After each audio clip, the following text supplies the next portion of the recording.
More than 2 weeks since Venezuelan President Nicolas Maduro claimed re-election victory, the country's opposition is trying to keep up the pressure. Hoy quiero hablarte a ti. With opposition leader Maria Corina Machado calling for Venezuelans to take part in a mass global protest on Saturday.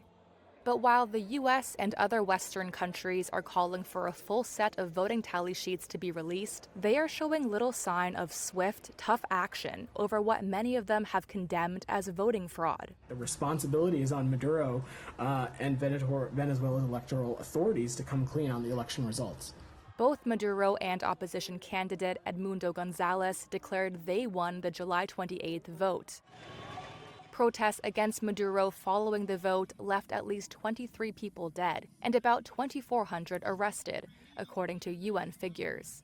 The presidents of Brazil, Mexico, and Colombia are coordinating action while calling for full access to voting records. And a coalition including the U.S., Canada, Panama, and others are holding talks among each other and with Venezuela's opposition, people familiar with the matter said.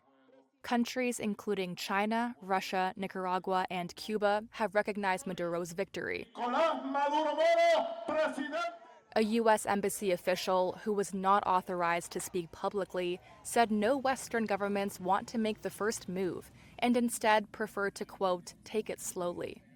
The European Union has urged the release of voting records. They should have been provided immediately. An end to political prosecution and dialogue between the opponents, but has not anticipated any action. 3 officials from different countries said they are being mindful of what happened after Maduro's 2018 re-election. That vote was quickly condemned as a sham and led to the most severe sanctions yet on the OPEC nation. An interim government led by the opposition was widely recognized overseas, but the effort ultimately evaporated. The Biden administration has been keen not to complicate the way forward for the opposition as Venezuelans seek even small concessions from Maduro, a person familiar with Washington's thinking said.